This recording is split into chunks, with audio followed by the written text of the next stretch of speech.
ॐ अज्ञानतिमिरान्ध्यस्य ज्ञानाञ्जनशलाकया चक्षुरुन्मीलितं येन तस्मै श्रीगुरवे नमः। श्रीचैतन्यमनोभीष्टं स्थापितं येन भूतले स्वयं रूप कदा मह्यं ददाति स्वपदान्तिकं।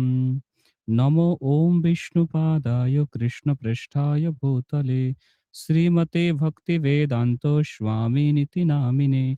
नमस्ते सारस्वते देवे गौरवाणी प्रचारिणे निर्विशेष शून्यवादी पाश्चात्यदेशतारिणे वाञ्छाकल्पतरुभ्यश्च कृपासिन्धुभ्यो एव च पतितानां पावनेभ्यो वैष्णवेभ्यो नमो नमः। হরে কৃষ্ণা। সকলকে সান্ধ্যকালীন হরিকথায় স্বাগত। আজকে খুব বিশেষ একটি বিষয় নিয়ে আলোচনা করব, সেটি হচ্ছে শয়ন একাদশী এবং চাতুর্মাস্য ব্রত। খুবই ইন্টারেস্টিং টপিক। সামনে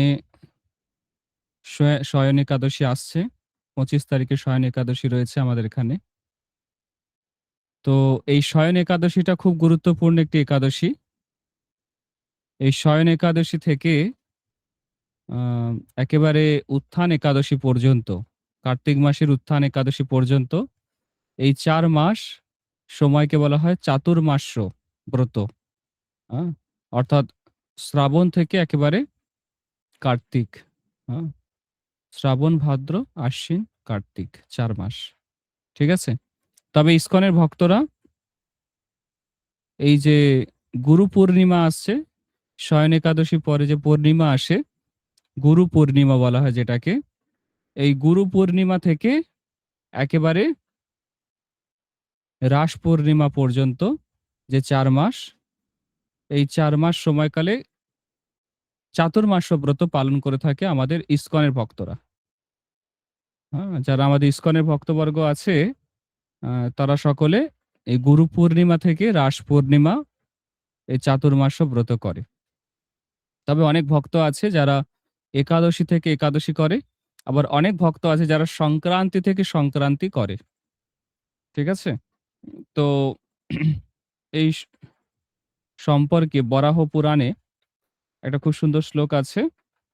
আষাঢ় শুক্ল দ্বাদশ্যাং পৌর্ণমাস্যাং তথাপি বা চাতুর্মাস্য ব্রতারম্ভম কুর্যাৎ কর্কট সংক্রমে অভাবেতু তুলার কেহপি মন্ত্রেণ নিয়মং ব্রতি কার্তিকে শুক্ল দ্বাদশ্যাং বিধিবর্তত সমাপয়েত। এখানে বরাহ পুরাণে উল্লেখ করছে যে চতুর্মাসের সময়কাল, যে অনেকে পূর্ণিমা থেকে পূর্ণিমা করতে পারে, কেউ সংক্রান্তি থেকে সংক্রান্তি করতে পারে, আবার কেউ একাদশী থেকে, একাদশী যে পরের দিন দ্বাদশী শুরু করতে পারে। হ্যাঁ, একাদশী থেকে একাদশী করতে পারে। এইভাবে উল্লেখ করা আছে যে 4 মাস কিভাবে পালন করতে হয় চতুর্মাস ব্রত। এই চতুর্মাস্য ব্রত সম্পর্কে আগে আমরা করব, এখন আলোচনা করব। তার আগে আমরা আলোচনা করব একাদশী। সামনে যে একাদশী আসছে, শয়ন একাদশী। এই শয়ন একাদশীটা অ্যাকচুয়ালি এরকম নাম কেন হলো শয়ন একাদশী? শোয়া বা ঘুমানো, এটা তো তমগুণের একটা অ্যাক্টিভিটি, মুড অফ ইগনোরেন্স। তো শয়ন একাদশী, শোয়াটা কি খুব একটা ভালো জিনিস? না। আহ, শয়ন বলতেই মনে পড়ে ঘুম। সাধারণ মানুষের কি মনে পড়ে? ঘুম। একজন একজন ভক্ত হ্যাঁ, তাকে বলা হয়েছে যে আপনি কোন আসন পারেন, হ্যাঁ, যোগাসনের মধ্যে পদ্মাসন বা আপনি পবনমুক্ত আসন, সূর্য প্রণাম কি জানেন? বলছে আমি শয়ন আসন জানি, আর কিছু আসন জানি না। শয়ন আসন, শয়নটা হচ্ছে অ্যাকচুয়ালি খুবই তমগুণের একটা কার্যক্রম।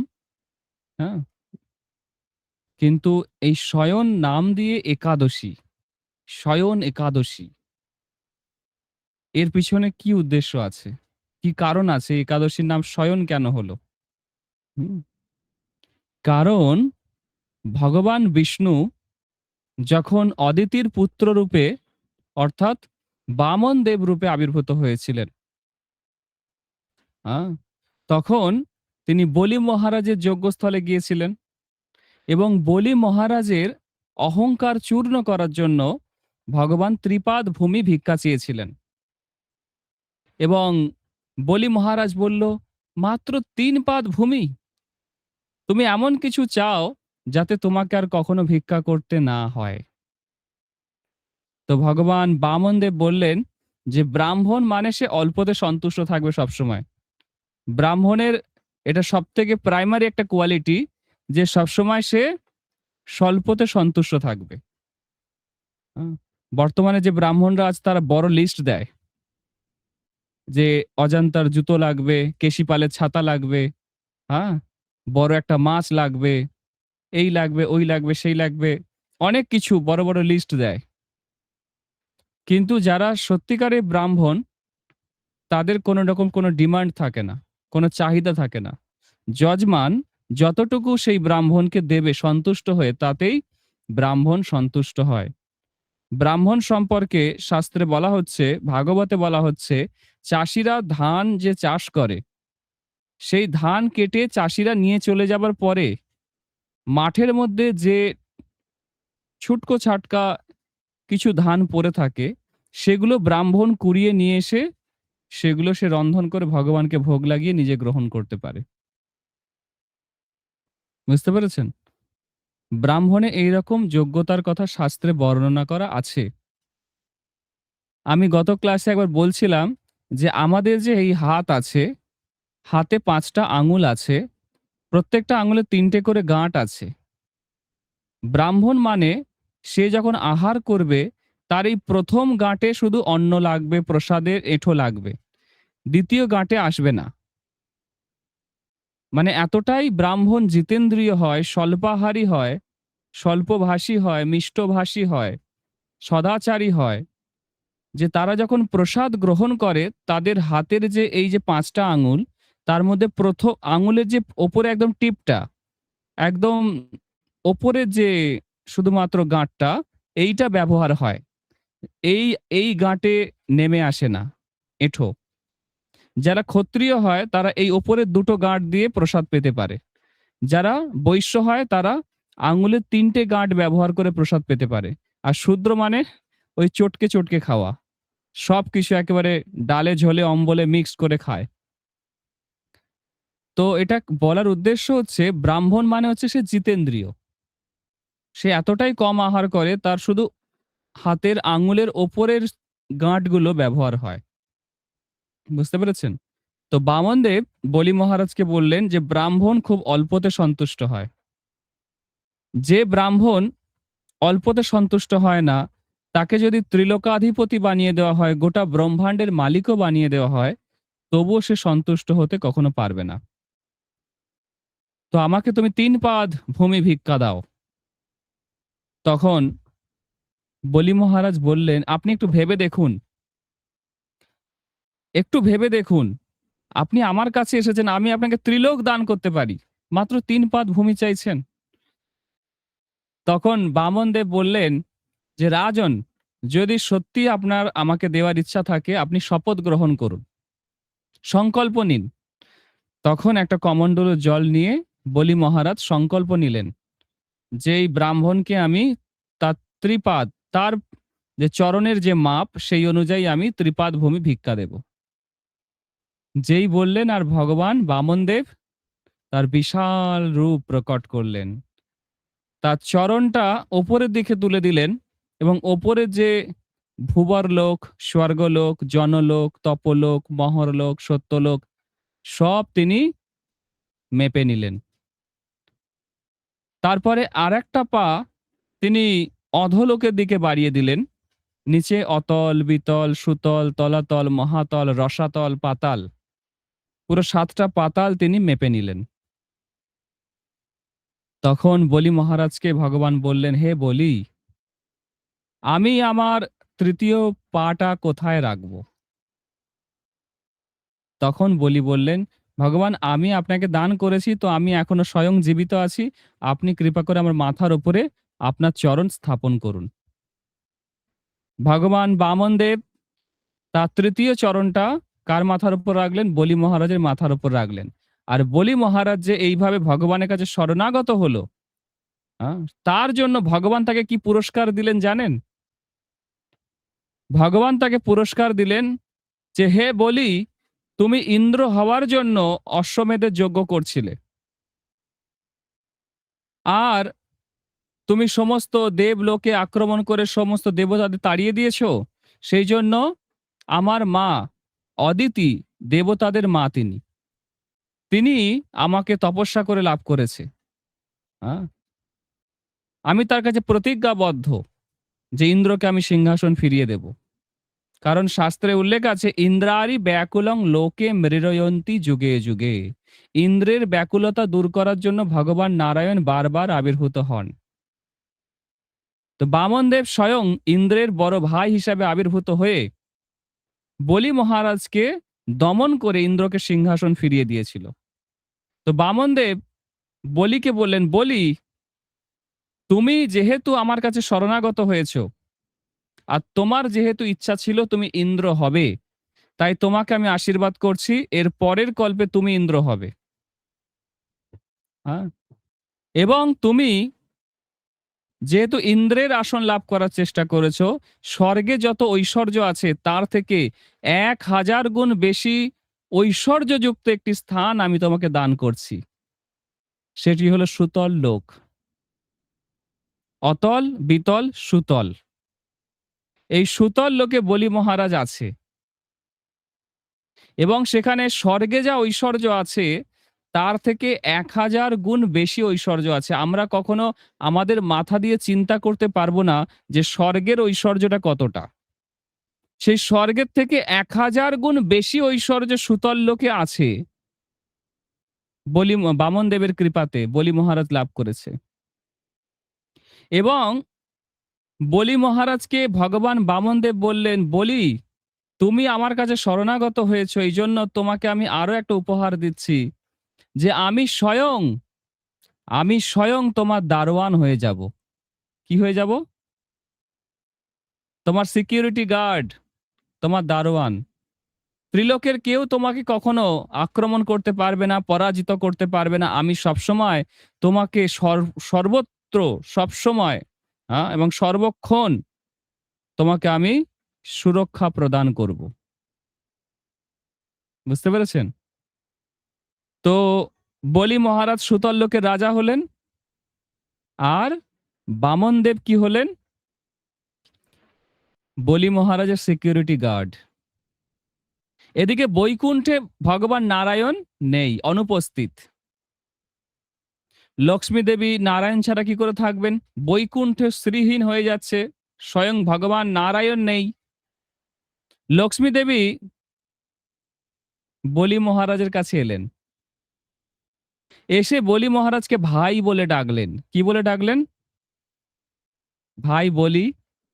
বলছে, বলো বোন লক্ষ্মী। লক্ষ্মী দেবী বলছে, তোমাকে আমি রাখি পরাতে চাই, ভাই ফোঁটা দিতে চাই। বলছে, হ্যাঁ অবশ্যই। তো তাকে ভাই ফোঁটা দিল, রাখি পরালো। এবারে বলি মহারাজ বলছে, কি গিফট চাই বলো, কিছু তো উপহার দিতে হবে, বোন রাখি পরিয়েছে, ভাই ফোঁটা দিয়েছে।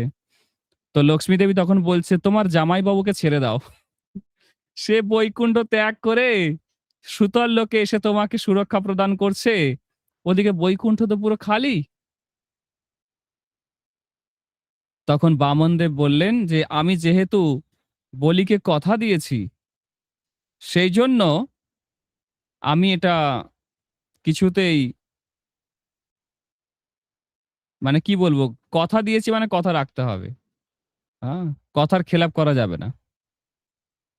তখন বলি মহারাজ বলল, যেহেতু লক্ষ্মী দেবী আমাকে ভাইফোঁটা দিয়েছে, আমাকে ভাই বলে ডেকেছে, আর এই জিনিসটা চেয়েছে যে যেন আপনাকে আমি ছেড়ে দিই, তো আপনি বৈকুণ্ঠে থাকুন, বৈকুণ্ঠে চলে যান।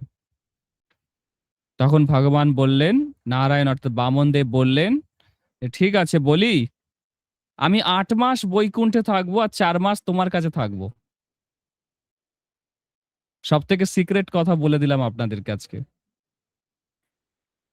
৮ মাস বৈকুণ্ঠে থাকবো আর ৪ মাস সুতল লোকে থাকবো তোমার কাছে। আর এই ৪ মাসটাই হচ্ছে চাতুর্মাস্য ব্রত, শয়ন একাদশী থেকে উত্থান একাদশী। শয়ন একাদশী অর্থাৎ এই শয়ন একাদশীতে ভগবান শয়ন করেন। আষাঢ় মাসের শুক্লপক্ষের একাদশী বলা হয় এটাকে, শয়ন একাদশী। তিনি শয়ন করেন। আবার ভাদ্র মাসের শুক্লপক্ষের যে একাদশী তিথি, যেটাকে বলে পার্শ্ব একাদশী, ভগবান পাশ ফিরে শোন। আর কার্তিক মাসের শুক্লপক্ষের যে একাদশী তিথি উত্থান একাদশী, সেই সময় ভগবান কি ঘুম থেকে উঠে পড়েন। হ্যাঁ, মনে করে ভগবান নারায়ণ এই শয়ন একাদশীতে শয়ন করেন আর উত্থান একাদশীতে উঠে পড়েন। অ্যাকচুয়ালি এই সময়ে ভগবান কোথায় থাকেন? সুতল লোকে বলি মহারাজের কাছে থাকেন। বুঝতে পেরেছেন? এটা হচ্ছে চাতুর্মাস্য ব্রতের পিছনে লুকিয়ে থাকা গোপন রহস্য। আচ্ছা, আমি ১ মিনিট একটু হোল্ড করছি, ১ সেকেন্ড। তো আমরা আলোচনা করছিলাম চাতুর্মাস্য ব্রত বিষয়ে, যেখানে বামনদেব ভগবান তিনি বলি মহারাজকে প্রতিশ্রুতি দিয়েছিলেন যে আমি সবসময়ের জন্য তোমাকে রক্ষা করব এবং তোমার দারোয়ান হয়ে থাকব। সেখানে লক্ষ্মী দেবী যখন বলি মহারাজকে ভাই পাঠালেন, হ্যাঁ, ভাই বলে সম্বোধন করলেন, ফোঁটা দিলেন, রাখি পরালেন, তখন বলি মহারাজ তাকে উপহার দিতে চাইলেন। আর লক্ষ্মী দেবী বললেন, ঠিক আছে, যদি উপহার দিতে হয় তাহলে আমার স্বামী নারায়ণকে বৈকুণ্ঠে ফিরে যেতে তুমি অনুমতি দাও। তখন বামনদেব একটু অস্বস্তি বোধ করলেন, যেহেতু আমি প্রতিশ্রুতি দিয়েছি বলিকে আর লক্ষ্মী দেবী এসেছে আমাকে নিতে, আমি এখন কি করব? সেই জন্য বলি মহারাজ বললেন যে আপনি যান, বৈকুণ্ঠে ফিরে যান, কোনো অসুবিধা নেই। যেহেতু লক্ষ্মী দেবী আমার বোন, সে কষ্ট পাচ্ছে, বৈকুণ্ঠ খালি হয়ে গেছে।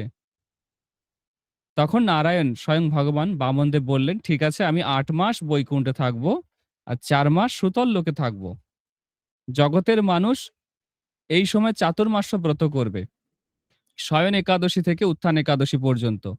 আষাঢ় মাসের শুক্লপক্ষের একাদশী, শয়ন একাদশী থেকে একেবারে কার্তিক মাসের শুক্লপক্ষের একাদশী, উত্থান একাদশী পর্যন্ত মানুষ এই সময় ব্রত অনুষ্ঠান করবে, বিভিন্ন ব্রত অনুষ্ঠান করবে। হ্যাঁ, তো সেই থেকে চাতুর্মাস্য ব্রত শুরু হয়। আর এই যে শয়ন একাদশী, এই শয়ন একাদশীটা এত স্পেশাল, আচার্যরা বলেন যে এই সময় ভগবান শয়ন, আর উত্থান একাদশীতে ভগবান ঘুম থেকে। হ্যাঁ, অ্যাকচুয়ালি তিনি ঘুমান না, তিনি এই সময় এই যে ৪ মাস শয়ন একাদশী থেকে উত্থান একাদশী, এই ৪ মাস ভগবান সুতল লোকে বিশেষভাবে বলি মহারাজকে সঙ্গ প্রদান করেন। বলি মহারাজ আত্মনিবেদনের আচার্য। যে নববিধা ভক্তি আছে আপনারা সকলে জানেন, শ্রবণম, কীর্তনম, হ্যাঁ, দাস্য, সখ্য, আত্মনিবেদনম, এই সমস্ত আছে। তো যেমন আমরা সকলে জানি যে শ্রবণের আচার্যকে কে বলতে পারবে? কে সব থেকে বেশি শ্রবণ করেছে? পরীক্ষিত মহারাজ। পরীক্ষিত মহারাজ। হ্যাঁ, আর কীর্তনের আচার্যকে সুখদেব গোস্বামী, তাই তো? শ্রবণম, কীর্তনম, বিষ্ণু স্মরণম, স্মরণমের আচার্য হচ্ছে প্রহ্লাদ মহারাজ, বিষ্ণু স্মরণম। তারপরে শ্রবণম, কীর্তনম, বিষ্ণু স্মরণম, অর্চনম, অর্চনম কে করেছে সব থেকে বেশি? পৃথু মহারাজ। অর্চনম। দাস্যম মানে হচ্ছে হনুমানজি, সখ্যম অর্জুন, আত্মনিবেদন বলি মহারাজ। তো এরকম নববিধা ভক্তি ৯ জন আচার্য আছে। শ্রবণম, কীর্তনম, বিষ্ণু স্মরণম, পাদসেবানামের আচার্য হচ্ছে আমাদের লক্ষ্মী দেবী। 9টা হলো, টোটাল 9টা হয়েছে। 9টা যে নববিধা ভক্তি 9 জন আচার্য আছে। বলি মহারাজকে বলা হয় আত্মনিবেদনের আচার্য। আত্মনিবেদন, সে শরণাগত হয়ে গেছে ভগবানের কাছে, আর যে শরণাগত হয় ভগবান তাকে পুরস্কৃত করে। আমরা দেখলাম বলি মহারাজকে ভগবান বামনদেব পুরস্কৃত করলেন। কি পুরস্কার দিলেন, কি গিফট দিলেন? নাম্বার 1, যে বলি তোমাকে আমি সবসময়ের জন্য সুরক্ষা প্রদান করব, আমি তোমার দারোয়ান হয়ে থাকবো, তোমার সিকিউরিটি গার্ড হয়ে থাকবো। নাম্বার 1। নাম্বার 2, তুমি যে ইন্দ্র হতে চাইছিলে, তোমাকে আমি ইন্দ্র বানাবো, কিন্তু নেক্সট কল্পে, পরের কল্পে তুমি ইন্দ্র হবে। আর 3 নম্বর কি, স্বর্গলোকে যে ঐশ্বর্য আছে, অপুলেন্স আছে, তার থেকে 1000 গুণ বেশি ঐশ্বর্য, অপুলেন্স সুতল লোকে থাকবে। আর সেই সুতল লোক আমি তোমাকে প্রদান করছি, সেই সুতল লোকে তুমি রাজা হবে। এর সঙ্গে এক্সট্রা একটা পাওনা বলি মহারাজ পেলেন, একটা লাভবান হলেন, একটা এক্সট্রা জিনিস উনি পেলেন। সেটা কি, স্বয়ং ঐশ্বর্যের অধিষ্ঠাত্রী, হ্যাঁ, বৈকুণ্ঠের স্বামিনী লক্ষ্মী দেবীকে তিনি নিজের বোন রূপে লাভ করলেন, নিজের বোন রূপে লাভ করলেন। এটা হচ্ছে একটা এক্সট্রা পাওনা। হ্যাঁ, বলে না buy one get one free, কিন্তু এখানে অনেক কিছু পেয়ে গেলেন বলি মহারাজ। তো শুধু তাই নয়, আত্মনিবেদনের আচার্য হিসাবে বলি মহারাজকে জানা গেল, শাস্ত্রে উল্লেখ করা হলো। ঠিক আছে, এবং বলি মহারাজের কথা ভাগবতে আসে, ভাগবতে সেই বলি মহারাজের উপাখ্যান আসে। হ্যাঁ, বলি মহারাজ চাইছিলেন, তিনি স্বর্গরাজ্য অধিকার করতে চাইছিলেন, ইন্দ্র হতে চাইছিলেন, যজ্ঞ করছিলেন, কিন্তু সেই বলি মহারাজ আত্মনিবেদনের আচার্য হয়ে গেলেন। এই বলি কে জানেন? এই বলির একটা গোপন পরিচয় আপনাদেরকে বলি, বলির একটা গোপন পরিচয় বলি। কি সেই গোপন পরিচয়? না, বলি মহারাজ আর কেউ না, তিনি হচ্ছেন প্রহ্লাদ মহারাজের নাতি। প্রহ্লাদের ছেলের নাম হচ্ছে বিরোচন, আর বিরোচনের ছেলে হচ্ছে বলি। বুঝতে পেরেছেন? তো এই হচ্ছে চতুর্মাস্যের পিছনে গোপন রহস্য। যে চতুর্মাস্য ব্রতটা অ্যাকচুয়ালি কি, শয়ন একাদশী থেকে উত্থান একাদশী পর্যন্ত এর পিছনে যে গোপন রহস্য, সেটা আমি আলোচনা করলাম। তো যারা আসতে একটু লেট করেছেন, ক্লাসটা আগে থেকে শুনে নেবেন। আমার টেকনিক্যাল ইস্যুর জন্য আমি 5 মিনিট একটু পজ করে দিয়েছিলাম। হ্যাঁ, তো এখন বিষয় হচ্ছে, আমরা এখন আলোচনা করব শয়ন একাদশী নিয়ে। শয়ন একাদশী এর মহিমা ভবিষ্যোত্তর পুরাণে উল্লেখ করা আছে। ভবিষ্যোত্তর পুরাণ, এই ভবিষ্যোত্তর পুরাণ এখানে উল্লেখ করা হচ্ছে, যুধিষ্ঠির মহারাজ ভগবান শ্রীকৃষ্ণকে প্রশ্ন করছেন যে আষাঢ় মাসের শুক্লপক্ষের একাদশীর নাম কি, কিভাবে এটা পালন করতে হয়, কৃপা করে আমাকে বলুন। প্রত্যেকটা একাদশীর এটাই হচ্ছে ইন্ট্রোডাকশন পার্ট। যুধিষ্ঠির মহারাজ, ধর্মরাজ, তিনি জিজ্ঞেস করছে ভগবানকে, পরম পুরুষোত্তম ভগবানকে, আর ভগবান শ্রীকৃষ্ণ এটা উত্তর দিচ্ছে। কি উত্তর দিচ্ছে? না, পূর্বে ব্রহ্মা নারদ মুনিকে একটা ঘটনা বলেছিল, খুব প্রাচীন একটা ঘটনা, সেটা তোমাকে এখন ভেঙে বলছি। কি সেই ঘটনা? সূর্য বংশে একজন রাজা ছিল মানধাতা, অত্যন্ত ধার্মিক রাজর্ষি ছিলেন, রাজা প্লাস ঋষি। রাজা হলে কি হবে, তিনি ঋষির মতো আচরণ করতেন, জিতেন্দ্রিয় ছিলেন, অত্যন্ত সৎ চরিত্রের মানুষ ছিলেন, ধার্মিক ছিলেন, জ্ঞানী ছিলেন, হ্যাঁ,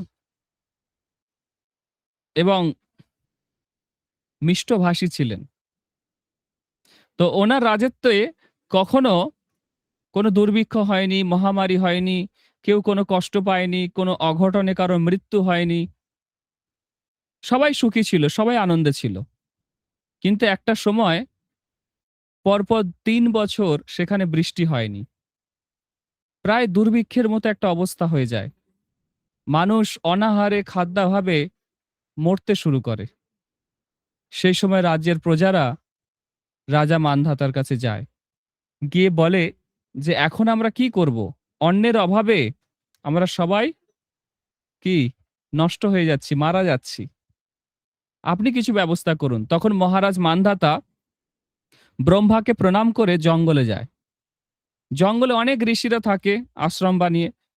ঘুরতে ঘুরতে ঘুরতে ঘুরতে তিনি ব্রহ্মার পুত্র অঙ্গিরা ঋষির কাছে যায় এবং সেই অঙ্গিরা ঋষি তখন তাকে জানায় যে দেখো এটা সত্য যুগ, আর এই সত্য যুগে শুধুমাত্র ব্রাহ্মণেরাই একমাত্র শাস্ত্র অধ্যয়ন করতে পারে, বেদ পাঠ করতে পারে, তপস্যা করতে পারে, শূদ্ররা করতে পারে না। শূদ্ররা যদি করে তাহলে এরকম দুর্ভিক্ষ, মহামারী, এই সমস্ত প্রাকৃতিক সমস্যা, প্রাকৃতিক কি বলবো, দুর্যোগ আসবে, দৈবী বিপাক, দুর্বিপাক, হ্যাঁ, এই সমস্ত বলে যে আদি দৈবিক ক্লেশ সংগঠিত হবে। তো এই যে খরা, বন্যা, মহামারী বা সমাজে এত কলহ, এর মূল কারণ যদি শূদ্র হয়ে কেউ তপস্যা করে, বেদ পাঠ করে, তখন এরকম হয়। বুঝতে পেরেছেন? অ্যাকচুয়ালি পূর্বে শূদ্রদেরকে শিক্ষা দেওয়া হতো না। কারণ শূদ্র মানে কি, তার এইটুকু বুদ্ধি নেই যে শাস্ত্রের কথা কোথায় কাজে লাগাতে হয়, কোন জিনিসটা কোথায় কাজে লাগাতে হয় সে জানে না। বুঝতে পেরেছেন? যেমন শূদ্রকে যদি আপনি ডাক্তারি শিখিয়ে দেন, কি হবে? সে ডাক্তারি তো করবে, কিন্তু লোকের পকেটও কাটবে, গলাও কাটবে, সবকিছু কাটবে। হ্যাঁ, শূদ্রকে যদি আপনি ইঞ্জিনিয়ার বানিয়ে দেন, কি হবে? লাদেনের মতো লোক তৈরি হবে। বুঝতে পেরেছেন? শূদ্রকে যদি আপনি প্রধানমন্ত্রী, মুখ্যমন্ত্রী সব বানিয়ে দেন, তাহলে কি হবে? রাজ্যটা রসাতলে চলে যাবে, দেশটা রসাতলে চলে যাবে। বুঝতে পেরেছেন? তো শূদ্রদের পূর্বে এরকম অবস্থা ছিল যে শূদ্রদের কোন রকম শাস্ত্রিক জ্ঞান, বৈদিক জ্ঞান প্রদান করা হতো না। তারা শুধুমাত্র চাষবাস করত, তারা শুধুমাত্র কি বলবো, ওপরে ৩ শ্রেণীর সেবা করত। বৈশ্য, ক্ষত্রিয়, মানে ব্রাহ্মণ। বৈশ্য, ক্ষত্রিয়, ব্রাহ্মণ এদের সেবা করত। শূদ্ররা কখনো শাস্ত্র অধ্যয়ন করত না। তো অঙ্গিরা ঋষি মান্ধাতাকে জানালেন যে তোমার রাজ্যে একজন শূদ্র, সে বেদ পাঠ করছে, শাস্ত্র অধ্যয়ন করছে এবং তপস্যা করছে, তুমি তাকে হত্যা করো, তাহলেই সমস্যা মিটে যাবে, আবার বৃষ্টি হবে, আবার তোমার রাজ্য কি একদম শস্য, ধান, তারপরে হচ্ছে কি বলবো, সুজলা সুফলা হয়ে যাবে। হ্যাঁ, নদীতে আবার জল প্রবাহিত হবে, মাঠ ভর্তি ধান থাকবে, গাছে আবার ফল ফুল আসবে, পাখিরা আবার গান গাইবে, সুন্দরভাবে পরিবেশটা সেজে উঠবে। তখন রাজা মানধাতা বললেন যে না, আমি কোন নির্দোষ ব্যক্তিকে এইভাবে শাস্তি দিতে পারি না। সে শূদ্র হতে পারে, কিন্তু সে এমন কোনো কাজ করেনি যে তাকে প্রাণদণ্ড দিতে হবে। অন্য কোনো সহজ উপায় কিছু বলুন, যাতে এই সমস্যার সমাধান হয়। তখন ঋষি অঙ্গিরা বললেন, ঠিক আছে, আষাঢ় মাসের শুক্লপক্ষের যে একাদশী, শয়ন একাদশী, এই একাদশী ব্রত তুমি পালন করো। তাহলে কি হবে? এই সমস্ত সমস্যা ঠিক হয়ে যাবে, রাজ্যে বৃষ্টি হবে, আর পুনরায় তোমার রাজ্য যেমন শান্তি, সমৃদ্ধি, আনন্দ বর্তমান ছিল, সেগুলো সব ফিরে আসবে। তাই হলো, রাজা মান্ধাতা রাজ্যে ফিরে তিনি শয়ন একাদশী ব্রত পালন করলেন রাজ্যের সমস্ত প্রজাদের নিয়ে, এবং অচিরেই বৃষ্টি হলো, আবার তার রাজ্য সুজলা সুফলা হয়ে গেল। হ্যাঁ? তো একাদশী মহিমাতে বলা হচ্ছে যে এই যে একাদশী সমস্ত পাপ বিনাশ করতে পারে, হ্যাঁ, এবং আমাদেরকে ভক্তি, মুক্তি, সিদ্ধি সবকিছু প্রদান করতে পারে, অন্তিমে বৈকুণ্ঠ প্রাপ্তি ঘটাতে পারে শয়ন একাদশী। বুঝতে পেরেছেন? এবং এই শয়ন একাদশী, এই সময় ভগবান শয়ন করেন। বাড়ির মালিক যখন ঘুমায়, তখন সিকিউরিটি গার্ড বা বাড়ির যারা চাকর, সেবক, তাদের কি কাজ কি থাকে? সবকিছু দেখাশোনা করা। বাড়ির মালিক যদি ঘুম থেকে উঠে দেখে ফ্রিজে মিষ্টি ছিল, এখন আর দেখা যাচ্ছে না, ঘুমাতে যাওয়ার আগে দেখেছিলাম কিন্তু উঠে আর দেখতে পাচ্ছি না, তাহলে সেই চাকরকে কি আর ভালোবাসবে? বা ধরুন সোফায় ১০০ টাকা পড়েছিল, ঘুম থেকে উঠে আর দেখছে সেই সোফায় ১০০ টাকার পড়ে নেই, তাহলে সেই সেবককে কি আর ভালোবাসবে? না। তো ভগবান যখন শয়ন যাচ্ছেন, তখন আমাদের উচিত আরো নিষ্ঠা সহকারে ধর্ম যাজন করা, শাস্ত্র অধ্যয়ন করা, হরিনাম জপ করা, সাধু সঙ্গ করা, এগুলো আমাদের উচিত। বুঝতে পেরেছেন? তো এই চতুর্মাস সম্পর্কে শাস্ত্রে কি বলা হচ্ছে? একটা খুব সুন্দর শ্লোক আছে।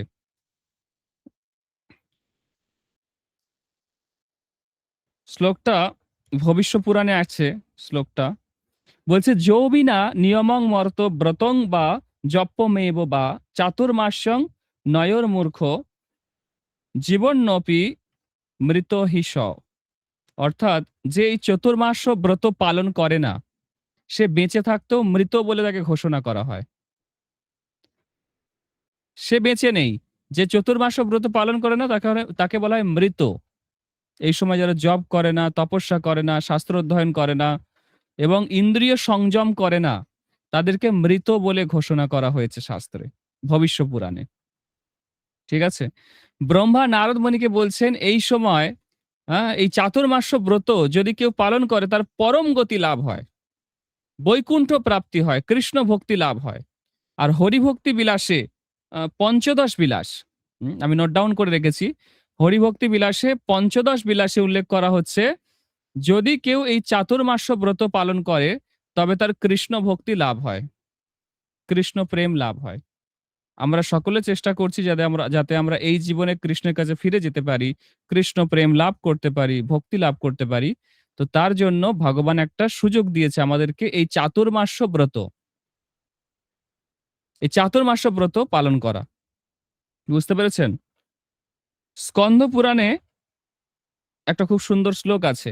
এই চাতুর্মাসে যে শ্রাবণ, ভাদ্র, আশ্বিন, কার্তিক, এই সম্পর্কে একটা শ্লোক আছে যে কোন মাসে কি খাওয়া বারণ। বলছে, শ্রাবণে বর্জয়েত শাকং দধি ভাদ্র পদে তথা দুগ্ধম আশ্ব যুঝে মাসি কার্তিকে চ আমিষং ত্যাজিত। অর্থাৎ প্রথম মাসে শাক বর্জন করতে হবে, শ্রাবণ মাসে শাক বর্জন, কোন প্রকার শাক আহার করা যাবে না। ভাদ্র মাসে দধি, দুধ খাওয়া বারণ, সরি দই খাওয়া বারণ।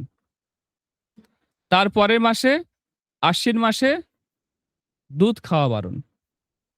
আর শেষ মাসে মাসকলাইয়ের ডাল, বা অনেকে এটাকে কি বলা হয়, উড়দ ডাল বলে, উড়দ ডাল, তাই তো? তো বিউলির এই ডাল ৪ বলে প্রভু আমাদের। বিউলির ডালও অনেকে বলে। হুম হুম। এই ৪ মাসে ৪টে জিনিস খাওয়া বারণ আছে। হ্যাঁ, এছাড়া শাস্ত্রে উল্লেখ করছে যে এই চাতুর্মাস্য ব্রত পালন করলে কি লাভ হবে। শাস্ত্রে প্রথম স্কন্ধ যদি আপনি পড়েন, ভাগবতে প্রথম স্কন্ধ, সেখানে নারদ মুনির উপাখ্যান আসে।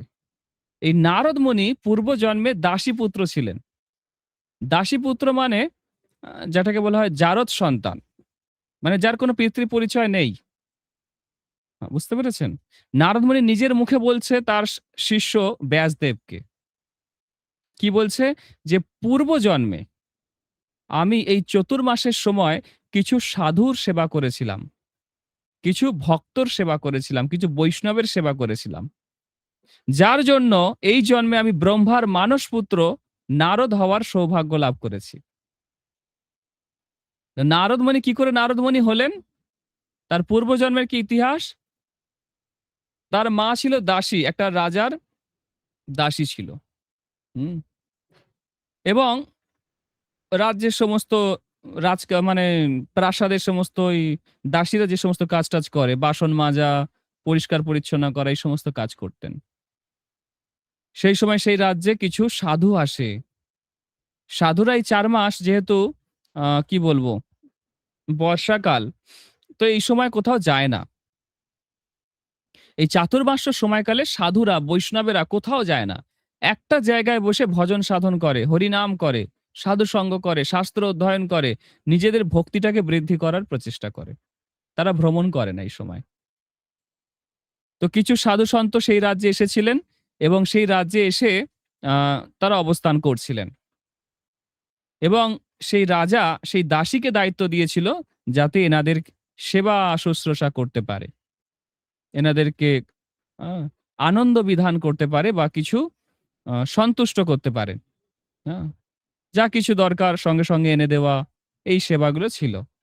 তো যেহেতু উনি অনেক ব্যস্ত ছিলেন, তার ছোট পুত্র ছিল পূর্বজন্মে, তাকে দায়িত্ব দিয়েছিল যে তুমি এনাদের দেখাশোনা করবে, জল চাইলে জল এনে দেবে, খাবার চাইলে খাবার এনে দেবে, যেটা যখন চাইবে এনে দেবে। তো সেই সাধুরা প্রতিদিন ভাগবত পাঠ করত, শাস্ত্র অধ্যয়ন করত, গীতা পড়ত, নিজেদের মধ্যে ভগবানের কথা আলোচনা করত। আর সেই বাচ্চা ছেলেটার সামনে বসে সব শ্রবণ করত। আর যখন তারা প্রসাদ পেত, সেই প্রসাদের থালা পড়ে থাকতো এবং কিছু উচ্ছিষ্ট থাকতো, সেই উচ্ছিষ্ট প্রসাদ সেই ছেলেটি গ্রহণ করত। যখন চতুর্মাস্য হয়ে গেল, ব্রত সমাপন হলো, উত্থান একাদশীর পরে সেই সাধুরা ফিরে গেল তাদের নিজ নিজ বাসস্থানে। এবং কিছুদিন পরেই এই যে ছোট্ট শিশুটি, তার মা হচ্ছে একমাত্র তার ভরসা, অবলম্বন, তার মাকে সাপে কামড়ায়, সে মারা যায়। এবং সেই ছোট শিশুটি ভাবলেন যে ভগবান চায় যে আমার যেন কোনো পিছু টান না থাকে। সে জঙ্গলের উদ্দেশ্যে রওনা হলেন। সেখানে গিয়ে ঘোর তপস্যা করলেন। ভগবান তাকে দর্শন দিল।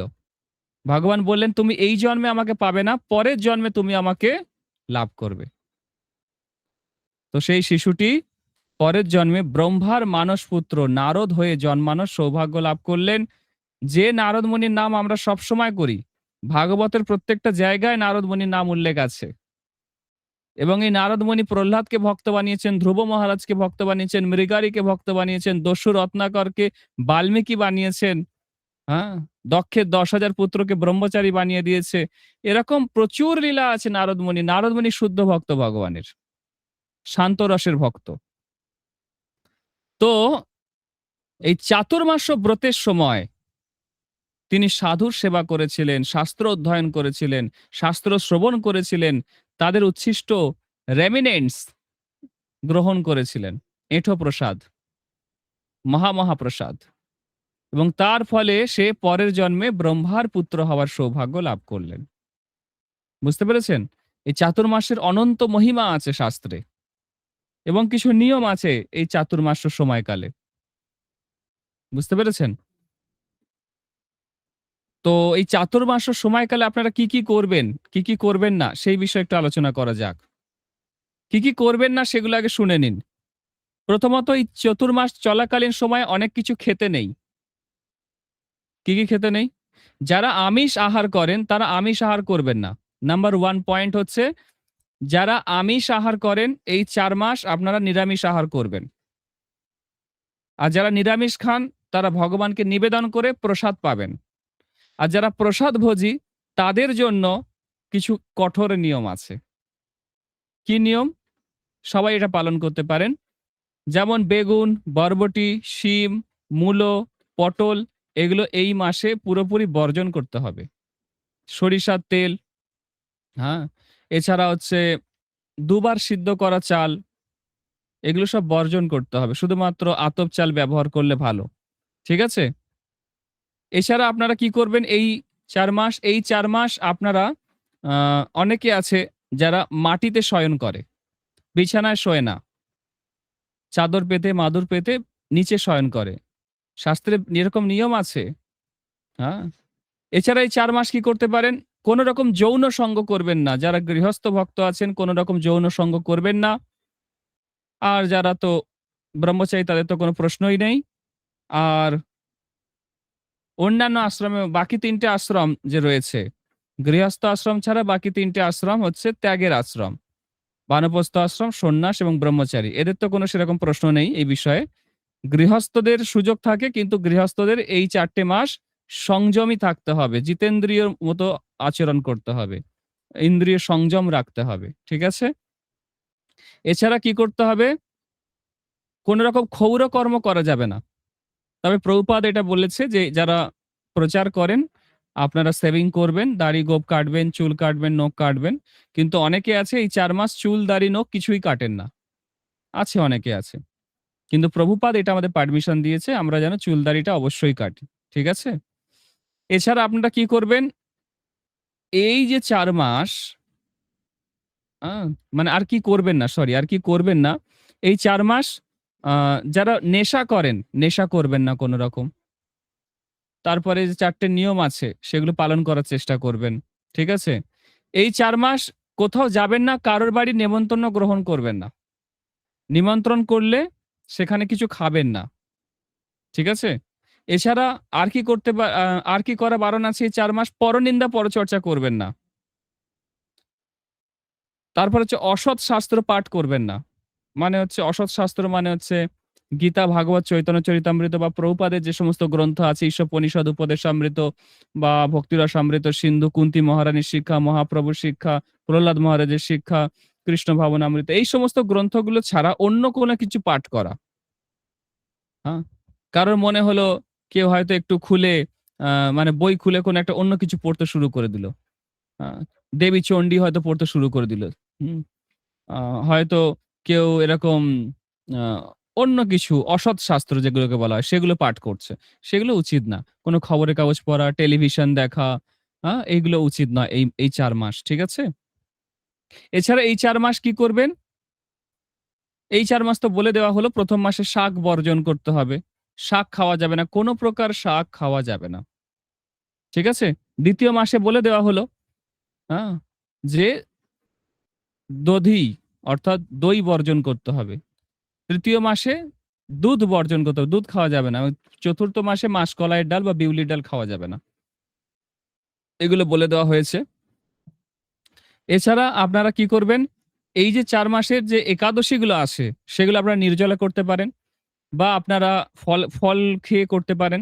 সফলা একাদশী বা সজলা একাদশী, শুধুমাত্র জল খেয়ে একাদশী করতে পারেন। এই ৮ খানা একাদশী। আ বা না পারলে অনুকল্প প্রসাদ পাবেন। কিন্তু বাকইট বা হচ্ছে আরো কুট্টু আটা যে সমস্ত রয়েছে, সাবু, এই সমস্ত খাবেন না। এগুলোতে রিস্ক আছে অনেক একাদশী নষ্ট হয়ে যাওয়ার। ঠিক আছে? এছাড়া আর কি করবেন না? এই সময়, এই ৪ মাস সময়কালে আপনারা চেষ্টা করবেন যাতে কোন রকম ঝগড়া, অশান্তি, মারপিট, মামলা, মোকদ্দমায় না জড়াতে হয়। এগুলো চেষ্টা করবেন। ঠিক আছে? আর কি করবেন না এই সময়? দিবানিদ্রা। অনেকে দিনের বেলায় ঘুমায়। দিনের বেলায় ঘুমানো যাবে না এই ৪ মাস। ঠিক আছে? এগুলো একটু বর্জন করতে হবে আপনাদেরকে। আর কি করবেন? এই ৪ মাসে কি করতে হবে? ভক্তরা যা করে সেগুলো করবে। মঙ্গল আরতি যেমন করছে বা তুলসী আরতি বা হচ্ছে ভক্ত সঙ্গে বসে একসাথে তুলসী গাছের সামনে বসে জপ, ভাগবত পাঠ করা, ডেইলি গীতা পাঠ করা, হ্যাঁ? হরিনাম জপ করা, একাদশী পালন করা। যেগুলো করছে সেগুলো তো করবেই। এর সঙ্গে এই ৪ মাসে আরো অতিরিক্ত কিছু করা যায়। যেমন অনেক ভক্ত আছে যারা দিনে ১ বার মাত্র আহার করে এই ৪ মাস। পুরো গোটা ৪ মাস দিনে তারা ১ বার মাত্র খায়। বুঝতে পেরেছেন? সূর্য অস্ত যাওয়ার আগে। তাও হবিষান্ন। কোন ভক্ত আছে যারা এই গোটা ৪ মাস শুধু ফল খেয়ে থাকে। কোন ভক্ত আছে গোটা ৪ মাস শুধুমাত্র হবিষান্ন খেয়ে থাকে। কোন ভক্ত আছে যারা এই গোটা ৪ মাস শুধুমাত্র একবার মাত্র অন্ন গ্রহণ করে। তাও হাত পিছনের দিকে থাকবে, মুখ দিয়ে খেতে হবে। বুঝতে পেরেছেন? এই ৪ মাস কলাপাতা, কাগজের প্লেট বা এই সমস্ত খেলে খুব ভালো। ঠিক আছে? মাটিতে খেতে পারলে আরো ভালো। এরকম নিয়ম আছে শাস্ত্রে। হ্যাঁ? আর কি করতে পারেন? এই ৪ মাস বেশি করে শাস্ত্র অধ্যয়ন করতে পারেন, জপ করতে পারেন, তুলসী পরিক্রমা করতে পারেন। এই ৪ মাস বেশি করে সাধু সঙ্গ করতে পারেন, সেবা করতে পারেন বৈষ্ণবদের। গীতা ভাগবত প্রচার করতে পারেন। বুঝতে পেরেছেন? খুব মন দিয়ে এই চতুর্মাস্য ব্রত পালন করুন। আমি একটা লম্বা লিস্ট দেব, কি খাওয়া বারণ আছে। পুরো একটা লম্বা লিস্ট আমি গ্রুপে দিয়ে দেব। আপনারা সেখান থেকে জেনে নেবেন। যতটা আমার মনে আছে আমি বলে দিলাম আপনাদেরকে। ঠিক আছে? তো এইভাবে চাতুর্মাস্য ব্রত আপনারা পালন করুন। আর শয়ন একাদশী মহিমাও আমি বলে দিয়েছি। এই শয়ন একাদশী ব্রত আপনারা পালন করুন। আগামী ২৫ তারিখ শয়ন একাদশী ব্রত রয়েছে। আপনারা খুব সুন্দরভাবে সেটা পালন করার চেষ্টা করুন। যদি পারেন নির্জলা করতে পারেন, না পারলে সজলা, তাও না পারলে সফলা একাদশী। আর তাও না পারলে অনুকল্প প্রসাদ পাবেন, কিন্তু সাবু, বাকউইট বা কুট্টু আটা, একাদশী আটা যেগুলোকে বলে সেগুলো খাবেন না। ঠিক আছে? এইভাবে আপনার চাতুর্মাস্য ব্রত পালন করুন আর একাদশী পালন করুন। ঠিক আছে? আচ্ছা, আমরা যেহেতু চাতুর্মাস্য ব্রত বিষয়ে আলোচনা করলাম, শয়ন একাদশী বিষয়ে একটু আলোচনা করে দিয়েছি। তো আমরা আ ভগবান শ্রীকৃষ্ণের বিষয়ে যাতে আমরা আরো আকর্ষিত হই, সেই বিষয়ে আমরা এরপরে আলোচনা করব। এই ৪ মাস ধরে আমরা একটা ক্লাসের শিডিউল দেব যে কখন, কখন আমরা কি, কি ক্লাস নেব। ১ম আমি ইচ্ছা আছে আমার ভগবান শ্রীকৃষ্ণের যত লীলা আছে, বৃন্দাবন লীলা, দ্বারকা লীলা বা মথুরা লীলা, এই সমস্ত বিষয়ে আলোচনা করব। অ্যাকচুয়ালি এই যে চাতুর্মাস্য, এই চাতুর্মাস্যের মূল উদ্দেশ্যটা হচ্ছে আমাদের কৃষ্ণ ভক্তিটাকে বৃদ্ধি করা। হরিভক্তি বিলাসে সেটাই বলছে। হরিভক্তি বিলাসে সেখানে উল্লেখ করছে যে আমরা যাতে আমাদের ভক্তিটাকে বৃদ্ধি করতে পারি। আমাদের সবকিছু বৃদ্ধি হচ্ছে। ব্যাংকে অ্যাকাউন্টে ব্যালেন্স বাড়ছে, বয়স বাড়ছে, আত্মীয়স্বজন বাড়ছে, সংসারের সদস্য সংখ্যা বাড়ছে। সব শুধু বেড়েই যাচ্ছে। কিন্তু কৃষ্ণের প্রতি প্রেম আর বাড়ছে না। বাড়ছে? ভগবানের প্রতি ভক্তি আর বাড়ছে না। আমরা বলি ঠিকই যে আমরা কৃষ্ণকে ভালোবাসি, আমরা কৃষ্ণ ভক্তি করি, আমরা ইস্কনের ভক্ত, আমি মন্দিরে যাই, আমি মালা জপ করি, আমি গীতা পড়ি। কিন্তু যদি বলা হয় আপনাকে কৃষ্ণের বিষয়ে ৪ টে কথা বলুন, বলতে পারবেন না। তাই না? যদি বলা হয় যে আপনার নাতির বয়স কত? বলে দেবেন দুম করে। আমার নাতির বয়স ৪.৫ বছর বা ৩ বছর বা ২ বছর বলে দিতে পারবেন। যদি বলা হয় যে আপনার ছেলের জন্মদিন কবে? আপনি বলে দিতে পারবেন যে আমার ছেলের জন্মদিন এই আষাঢ় মাসের এই তারিখে এই বারে হয়েছে আমার ছেলে। বা আমার মেয়ে এই মাসে এত তারিখে হয়েছে। সব বলে দিতে পারবেন। তাই না? যদি আপনাকে জিজ্ঞেস করা হয় যে আপনাদের বিবাহ কবে হয়েছে? বলে দিতে পারবেন যে ২০ বছর আগে এই দিনে এই তারিখে আমার বিয়ে হয়েছে। আ সবাই বলে দেয়। এগুলো সব মনে থাকে। যাকে মানুষ ভালোবাসে তার বিষয়ে সব জানে। আপনি আপনার ছেলেকে ভালোবাসেন তো আপনার ছেলের পছন্দ অপছন্দ আপনি সব জানেন। কি কালার তার পছন্দ, কি সে খেতে ভালোবাসে, কবে তার জন্মদিন, সে কোন ক্লাসে পড়ে, কোথায়, কোথায় পড়তে যায়, কোন বিষয় তার পড়তে ভালো লাগে, সে সায়েন্স ভালোবাসে না আর্টস ভালোবাসে না কমার্স ভালোবাসে, সে গান গাইতে ভালোবাসে না ছবি আঁকতে ভালোবাসে না সেতার বাজাতে ভালোবাসে। সবকিছু আপনি জানেন। যেহেতু আপনি আপনার ছেলেকে ভালোবাসেন। যদি আমরা কৃষ্ণকে ভালোবাসি, তাহলে কৃষ্ণের বিষয়েও তো কিছু আমাদের জানা উচিত। আমরা কিছুই জানি না যে কৃষ্ণ কি ভালোবাসে, কৃষ্ণের বয়স কত, কৃষ্ণ কোন কালার পছন্দ, কৃষ্ণ কেন মাথায় ময়ূরপুচ্ছ ধারণ করে, কৃষ্ণের ২ পায়ে একটা নুপুর ছোট, একটা নুপুর বড় কেন? কোন পায়ের নুপুরটা ছোট, কোন পায়ের নুপুরটা বড়? কেন কৃষ্ণ ত্রিভঙ্গ মুরারি রূপে থাকে?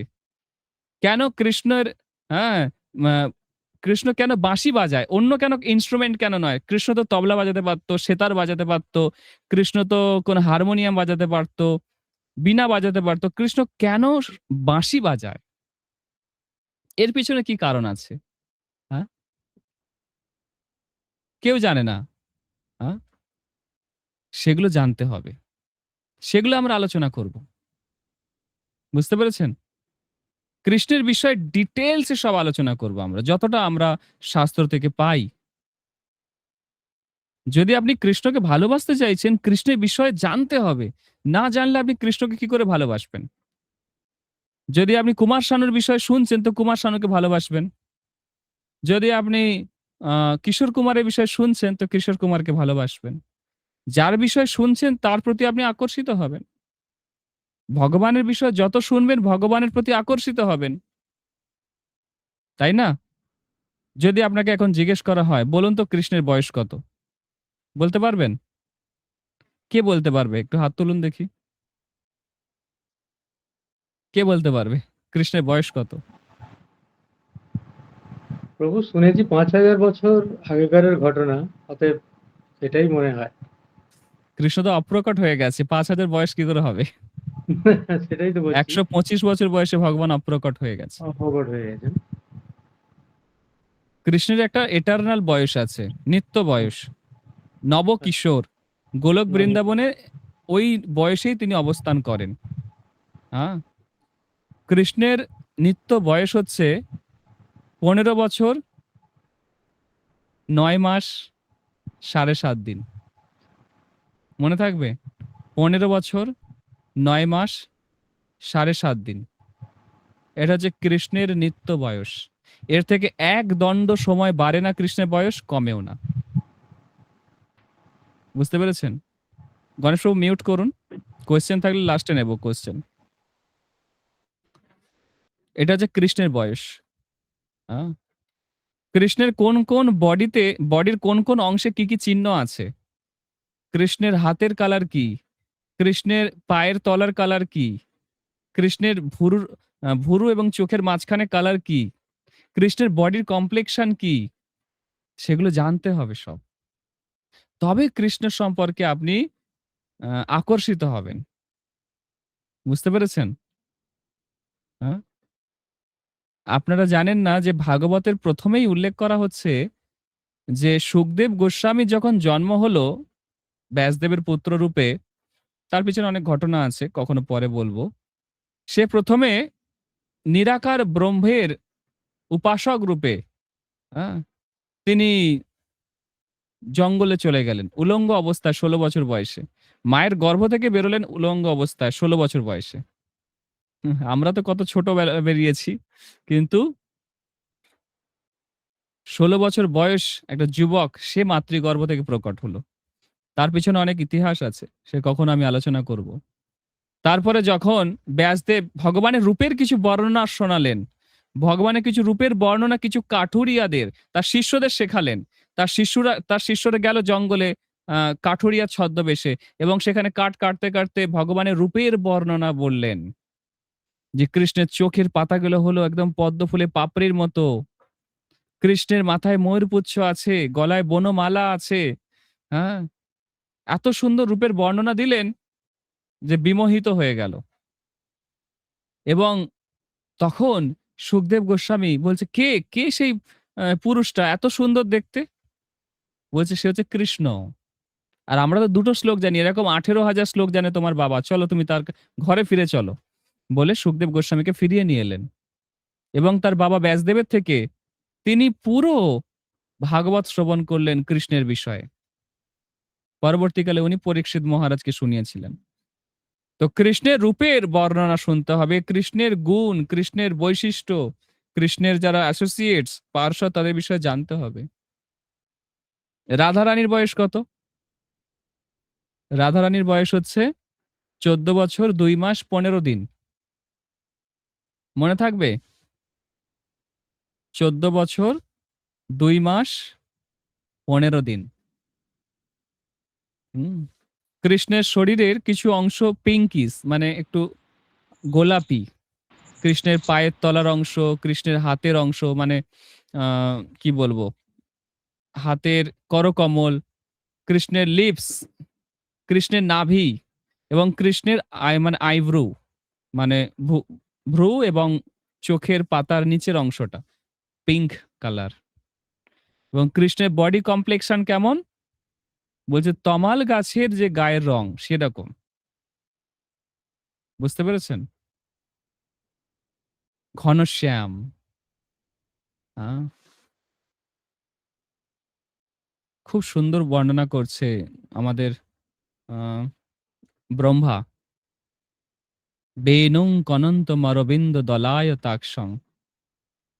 হ্যাঁ, তাই তো সাক্ষী গোপাল। বর্হাবতং সমসিতাম্বুদ সুন্দরাঙ্গম কন্দর্প কোটি কমনীয় বিশেষ শোভম গোবিন্দম আদি পুরুষম তমহম ভজামি। যাকে দেখলে কোটি কোটি কন্দর্প কামদেব বিমোহিত হয়ে যায়। হ্যাঁ, যাকে দেখলে মানুষ তো দূরের কথা, দেবতারা বিমোহিত হয়ে যায়। হ্যাঁ, এবং কামদেব স্বয়ং বিমোহিত হয়ে যায়। বুঝতে পেরেছেন? সে হচ্ছে কৃষ্ণ। কৃষ্ণের রূপ কল্পনা করতে পারবেন না আপনারা। আমি আলোচনা করব কৃষ্ণের বিষয়ে। তো এই যে চাতুর্মাস্য ব্রত, এর মূল উদ্দেশ্য হচ্ছে সেই পরম পুরুষোত্তম ভগবান শ্রীকৃষ্ণ, তার প্রতি যেন আমরা আরো বেশি আকর্ষিত হই, এবং এই জীবনের শেষে যেন আমরা কৃষ্ণের কাছে ফিরে যাই। এটাই হচ্ছে এই চাতুর্মাস্য ব্রতের মূল উদ্দেশ্য। এই চাতুর্মাস্য ব্রতে এত নিয়ম, এত অস্টেরিটি কেন? যাতে আমাদের ইন্দ্রিয়গুলো সংযত হয়। যাতে আমাদের বাহ্যিক যে প্রয়োজনগুলো সেগুলোকে আমরা সীমিত করে আধ্যাত্মিক প্রগতিতে বেশি সময় দিতে পারি। বুঝতে পেরেছেন? এই চাতুর্মাস্য ব্রতের এটাই উদ্দেশ্য। আপনারা জানেন না যে এই পশ্চিম বাংলা থেকে আজ থেকে ৫০০ বছর আগে কত মানুষ তারা পুরীতে যেত এই জগন্নাথের রথযাত্রায় অংশগ্রহণ করতে। আর রথযাত্রা দেখার পরে চাতুর্মাস্য ব্রত শয়ন একাদশী থেকে একদম শুরু করে উত্থান একাদশীর পরে যে রাস পূর্ণিমা কাটিয়ে তারা সকলে আবার ফিরে আসতো। এই ৪ মাস তারা কোথায় থাকতো? পুরীতে থাকতো। চৈতন্য মহাপ্রভু এই ৪ মাস ভক্তদের নিয়ে শাস্ত্র চর্চা, তারপরে সংকীর্তন, হ্যাঁ, হরিকথা আস্বাদন করতেন। চৈতন্য মহাপ্রভু যিনি পরম গুরুদেব মাধবেন্দ্র পুরী, এই চাতুর্মাসের সময় তিনি পুরীতে থাকতেন। হ্যাঁ, বুঝতে পেরেছেন? তো পুরীতে মহাপ্রভু এই ৪ মাস থাকতেন চাতুর্মাস্য ব্রতের সময়। ভক্তরা একদম রথযাত্রা থেকে রথযাত্রা হয়ে গেল, গুরু পূর্ণিমা হলো, তারপরে শয়ন একাদশী থেকে শুরু করে এই শয়ন একাদশী গুরু পূর্ণিমা থেকে শুরু করে একদম রাস পূর্ণিমা কাটিয়ে ফিরে আসতো। বুঝতে পেরেছেন? এই ৪ মাস শুধুমাত্র আধ্যাত্মিক প্রগতি, আধ্যাত্মিক প্রগতি। তারা যেতে ১ মাস সময় লাগতো, ৪ মাস সেখানে থাকতো, আবার ১ মাস লাগতো ফিরে আসতে। মোট ৬ মাস তারা ঘরের বাইরে। আর ৬ মাস বাড়িতে। কতটা তারা মানে কৃষ্ণ ভাবনাময় ছিলেন। বুঝতে পারছেন? তো আমরা যাতে সেই কৃষ্ণ ভক্তিতে অগ্রগতি করতে পারি তার জন্য এই চাতুর্মাস্য ব্রত। প্রত্যেকটা একাদশীরও মূল উদ্দেশ্য এটা। একাদশী তিথির মূল উদ্দেশ্য হচ্ছে আমাদের কৃষ্ণ ভক্তি বৃদ্ধি করা। কিন্তু একাদশী দিনে আমাদের মূল টেনশন থাকে আমরা কি খাবো? কি খাবো? এটা হচ্ছে আমাদের প্রাইমারি টেনশন। মানে সবথেকে কি বলবো? গুরুত্বপূর্ণ একটা বিষয়। কি খাবো? হুম, বুঝতে পেরেছেন? যখন আমরা এর উপরে উঠতে পারবো, যখন খুব ভালো ভক্ত হব, আমাদের মূল টেনশন কি থাকবে? যে একাদশীতে কি করে সবথেকে বেশি মালা জপ করব? কি করে অন্তত একটা অধ্যায় ভাগবত পড়বো বা একটা অধ্যায় গীতা পড়বো। বুঝতে পেরেছেন? এইভাবে ভক্তি জীবনের উন্নতির জন্য চেষ্টা করতে হবে সবসময়। একাদশী হচ্ছে মাধব তিথি। এটা আমাদের ভক্তির উন্নতির জন্য। আর এই চাতুর্মাস্য ব্রতও আমাদের ভক্তির উন্নতির জন্য। ভগবান একটা সুযোগ প্রদান করেছেন। চাতুর্মাস্য ব্রতের শেষে কার্তিক মাস। রাধারানীর সবথেকে প্রিয় মাস। এবং এই কার্তিক মাসের শেষ ৫ দিন ভীষ্ম পঞ্চক ব্রত। শুধু উৎসব আর উৎসব এই ৪ মাস। বৈষ্ণবদের কাছে তো বটেই, সাধারণ মানুষের কাছেও এই ৪ মাস অত্যন্ত গুরুত্বপূর্ণ। ঠিক আছে? তা আপনারা খুব ভালো করে চাতুর্মাস্য ব্রত পালন করুন। আর আগামী যে ২৫ তারিখে শয়ন একাদশী, সেটাও খুব সুন্দর করে পালন করুন। হ্যাঁ? শয়ন একাদশী বলে ঘুমিয়ে পড়বেন না যেন। অনেক ভক্ত ঘুমিয়ে পড়ে। আর ঘুম থেকে উঠে বলে একটু মহাবিষ্ণু লীলা করছিলাম। ভগবান নারায়ণ যেমন সবসময় শুয়ে থাকে, তো কিছু, কিছু ভক্ত আছে নির্জলা একাদশী করে কোন একটা কোনায় গিয়ে ঘুমিয়ে পড়ল। বলছে আমি নির্জলা একাদশী করেছি তো আজকে কোন সেবা করতে পারবো না। আজকে শুধু মহাবিষ্ণু লীলা করব। সকালে জপ হয়ে যাওয়ার পরে সারাদিন মহাবিষ্ণু লীলা। পরের দিন আর মঙ্গলারতিতে দেখা হবে। হয়ে গেল নির্জলা একাদশী। বুঝতে পেরেছেন? তো এরকম যেন না হয়। শয়ন একাদশী করে যেন শুয়ে না পড়ি। শয়ন একাদশী করে যেন আমরা স্বতঃস্ফূর্তভাবে অনেক সেবা করি, অনেক জপ করি, অনেক তুলসী পরিক্রমা করি। একটা রেজোলিউশন নিয়ে নিন, একটা সংকল্প নিয়ে নিন। যদি ভালো ভক্ত হতে হয় আমাদেরকে সংকল্প নিতে হবে যে আমরা কিভাবে ভক্তি জীবনে এগোবো। জীবন সম্পর্কে একটা শিডিউল বানাতে হবে। একটা এইম, একটা গোল, টার্গেট ফিক্সড করতে হবে। যে ২০২৬ এ আমি ধরুন একটা টার্গেট নিলাম, গোটা ভাগবত পুরে কমপ্লিট করব। এরকম একটা ছোট টার্গেট নিলাম। চেষ্টা করতে হবে কিভাবে ভাগবতটা ২০২৬ এ কমপ্লিট করা যায়। আপনি টার্গেট নিতে পারেন যে এই যে ৪ মাস প্রতিদিন গীতার আমি একটা করে চ্যাপ্টার ডেইলি পড়ব। 1 অধ্যায় গীতা আমি ডেইলি পড়বো। এরকম একটা বানান। রেজোলিউশন নিন, একটা সংকল্প নিন আপনি। বা যে মালা জপ করেন, কেউ 16 মালা করে, কেউ 18 মালা, কেউ 20 মালা, কেউ 25 মালা জপ করেন। আপনারা শপথ নিতে পারেন বা সংকল্প নিতে পারেন যে ভগবান আম এই 4 মাস আমি 5 মালা করে বেশি করব। বা এই 4 মাস আমি আম 21 বার করে তুলসী পরিক্রমা করব। বা এই 4 মাস আমি প্রতিদিন আ 10 পাতা করে ভাগবত পড়ব। বা এই 4 মাস আমি প্রতিদিন বৈষ্ণবদের কিছু সেবা করব। হ্যাঁ? বুঝতে পেরেছেন? কিছু সংকল্প নিন। তবে ভক্তি জীবনে এগোতে পারবেন, নাহলে এগোতে পারবেন না। আমাদের পরিকল্পনা থাকে এই বছরে ছাদটা ঢালাই দিয়ে দেব। বন্ধন ব্যাংকে লোন নিয়ে না এবছরে ছাদটা ঢালাই দিয়ে দেব, টাকা শোধ হয়ে যাবে। পরের বছর টাকা তুলে দোতলাটা করে ফেলবো। আর তার পরের বছর ছেলের বিয়েটা দিয়ে দেব। এরকম আমাদের টার্গেট থাকে তো। এবং সেই অনুযায়ী আমরা এগোই। হ্যাঁ? সব জায়গায় টার্গেট আছে। আপনি বড়, বড় কোম্পানিতে চলে যান, সেখানে টার্গেট ফিক্সড আছে। সে ব্যাংক বলুন, যেকোনো সেক্টরে বলুন টার্গেট আছে। এখন তো শুনছি হসপিটাল, নার্সিং হোমেতেও এই সমস্ত টার্গেট আছে। এত পেশেন্টকে অ্যাডমিট করাতে হবে। বুঝতে পেরেছেন? নরমাল ডেলিভারি না, সিজার করাতে হবে। বা ধরুন কোম্পানি টার্গেট দিয়ে দিল যে এত প্রোডাক্ট সেল করতে হবে। আমরা দিন-রাত দৌড়াচ্ছি সেই টার্গেট অ্যাচিভ করার জন্য। কিন্তু ভক্তি জীবনে কি টার্গেট আছে? গীতা পড়ছি তো পড়ছি, বছরের পর বছর চলে যাচ্ছে, গীতা আর শেষ হচ্ছে না। ভাগবত পড়ছি তো পড়ছি, বছরের পর বছর চলে যাচ্ছে, ভাগবত আর শেষ হচ্ছে না। ঠিক না? তো সেই জন্য সংকল্প নিতে হবে। ভক্তি জীবনে যদি এগোতে হয়, সংকল্প নিতে হবে। বুঝতে পেরেছেন? কারো কোনো প্রশ্ন থাকলে বলুন।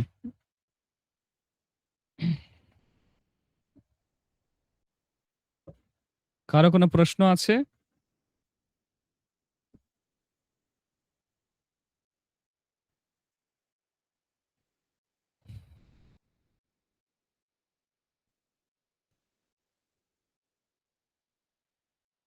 কৃষ্ণের বাঁশিটা আ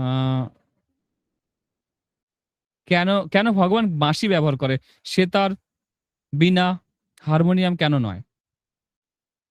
কারণ সমস্ত ইন্সট্রুমেন্ট গুলো অনেক জটিল।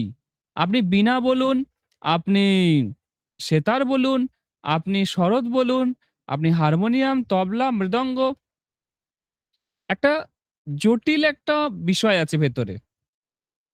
কিন্তু একমাত্র বাঁশি অত্যন্ত সরল হয়। সরল রেখা এবং ওর মধ্যে কোনো কমপ্লিকেশন নেই, কোনো জটিলতা নেই। শুধু কয়েকটা হোল আছে। আ সেইজন্য ভগবান বাঁশিকে পছন্দ করে। বাঁশি বাজাতে পছন্দ করে। যেহেতু বাঁশির মধ্যে কোনো জটিলতা নেই, সরলতা রয়েছে। ভগবান সেই সমস্ত ভক্তদের পছন্দ করে যারা সরল, এই বাঁশির মতো। কিন্তু যারা খুব জটিল তাদেরকে ভগবান পছন্দ করে না খুব একটা। বুঝতে পেরেছেন? এই বাঁশি এই বাঁশির পেছনে ইতিহাস আছে অনেক। যে দেবাদিদেব মহাদেব বাঁশ গাছ হয়ে জন্মেছিলেন। ভগবানের বাড়ির পিছনে, নন্দ মহারাজের বাড়ির পিছনে। তো কৃষ্ণ যখন গর্গমুনির কাছে বায়না করল যে আমি বাঁশি বাজাবো। তো গর্গমুনি বলছে, "বাঁশি কোত্থেকে বানিয়ে দেবো তোকে? আর কেমন বাঁশি চাই?" কৃষ্ণ কেমন বাঁশি চেয়েছে? না এমন বাঁশি যাতে আমি ঠোঁট আর ঠেকাবো আর বাজবে। আমি ফুঁ দেব না। কিন্তু সেই বাঁশিটা অটোমেটিক বাজবে। এমন বাঁশি চাই। তো সেরকম বাঁশি গর্গমুনি কোথায় খুঁজে পাবে? গর্গমুনি ধ্যানেতে বসলেন। ধ্যানে বসে দেখছে ও বাবা! দেবাদিদেব মহাদেব অনেক তপস্যা করার পর নন্দ মহারাজের বাড়ির পিছনে বাঁশ গাছ হয়ে জন্মগ্রহণ করেছে। তার উদ্দেশ্য কি? এই বাঁশ গাছ কেটে বাঁশি বানানো হবে। আর সেই বাঁশি কৃষ্ণ তার অধরে স্থাপন করবে। কৃষ্ণ তার ঠোঁট স্পর্শ করাবে।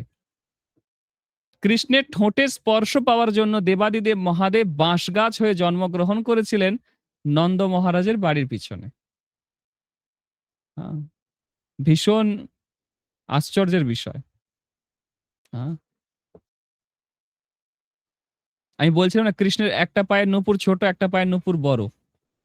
কেন এটা? হ্যাঁ, কারণ একজন গুরু শিষ্য ছিলেন। গুরু এবং শিষ্য। তো শিষ্য হঠাৎ গুরুদেবের পা টিপে দিচ্ছে, আর কোনো কারণে নখের আঁচড় লেগে গুরুদেবের পা থেকে রক্ত বেরিয়ে গেছে। তখন গুরুদেব তাকে অভিশাপ দিয়েছে, যা তুই ব্যাঙ হয়ে যা। পরের জন্য সে ব্যাঙ হয়ে গেছে। আর ভগবান রামচন্দ্র যখন বনবাসে ছিলেন, তো একদিন হঠাৎ তিনি বসে আছেন, তার তীর আর ধনুকটাকে পাশে রেখে দেখছে তার পায়ে একটা গরম কিছু একটা ঠেকছে। তাকিয়ে দেখে রক্ত। রক্তটা কোথা থেকে আসছে? দেখে তার তীর আর ধনুক যে রেখেছে তার তলাতে একটা ব্যাঙ চাপা পড়ে গেছে। আর সেখানে একটা ওই ব্যাঙটা ক্ষতবিক্ষত হয়ে রক্তটা গড়িয়ে ভগবান রামচন্দ্রের পায়ে লাগছে। সে তখন বলছে, আরে তুমি চেঁচাওনি কেন, ডাকোনি কেন আমাকে? বলছে, ভগবান, যদি অন্য কেউ আমাকে কষ্ট দিত আমি আপনাকে ডাকতাম, কিন্তু আপনি যদি আমাকে কষ্ট দেন আমি কাকে ডাকবো? তখন ভগবান বলে, বলো তুমি কি চাও বলো। তখন বলছে, যে গুরুদেব আমাকে অভিশাপ দিয়েছিল ব্যাঙ হয়ে যাওয়ার জন্য, আর আমি ব্যাঙ হয়েছি বলে আপনার কৃপা পেলাম, আপনাকে দেখতে পেলাম, আপনার দর্শন পেলাম, সেই গুরুদেব যেন আপনার চরণে আশ্রয় পায়। হ্যাঁ? তখন ভগবান রামচন্দ্র বলল, ঠিক আছে, তোমার গুরুদেব এবং তুমি দুজনেই আমার চরণে আশ্রয় পাবে। হ্যাঁ? তবে এই জন্মে নয়, পরে যখন আমি দাপর যুগে কৃষ্ণ হয়ে আসব, তোমরা দুজনেই আমার পায়ে দুই নূপুর হয়ে আবির্ভূত হবে। তোমার গুরুদেব তোমাকে অভিশাপ দিয়েছে, কিন্তু তোমার গুরুদেবের প্রতি তোমার কতটা শরণাগতি, ভালোবাসা, শ্রদ্ধা, সম্ভ্রম, সেই জন্য তুমিও আমার চরণে আশ্রয় পাবে। আর তুমি জেনে রেখো, যদি কোনো সাধু কাউকে অভিশাপ দেয়, সে অভিশাপটা তার কাছে আশীর্বাদ হয়ে যায়। হ্যাঁ? যেমন নারদমণি অভিশাপ দিয়েছিল নলকূপের মণিগ্রীবকে, গাছ হয়ে যাও। গাছ হলো বটে, কিন্তু কৃষ্ণর দর্শন পেল। সাধু মহাত্মারা যদি কোনো অভিশাপ দেয়, সেটা আমাদের কাছে অভিশাপ না, আশীর্বাদ। যদি গুরুদেব তাকে শিষ্যকে অভিশাপ না দিত ব্যাঙ হয়ে যাওয়ার, তাহলে সে কি রামচন্দ্রের দর্শন পেত? কোনোদিন পেত না।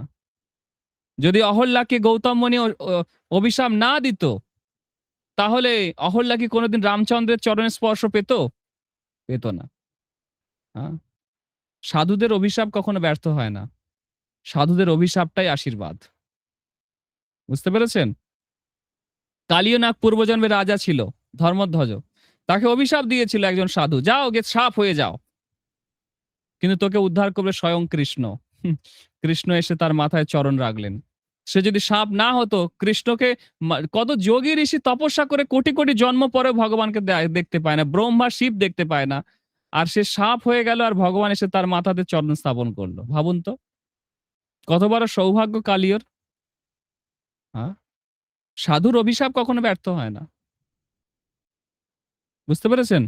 তো ওই যে গুরু এবং শিষ্য, তারা ভগবানের চরণের দুই নূপুর হয়ে গেছে। শিষ্যটি একটু ছোট নূপুর, আর গুরুদেব একটু বড় নূপুর।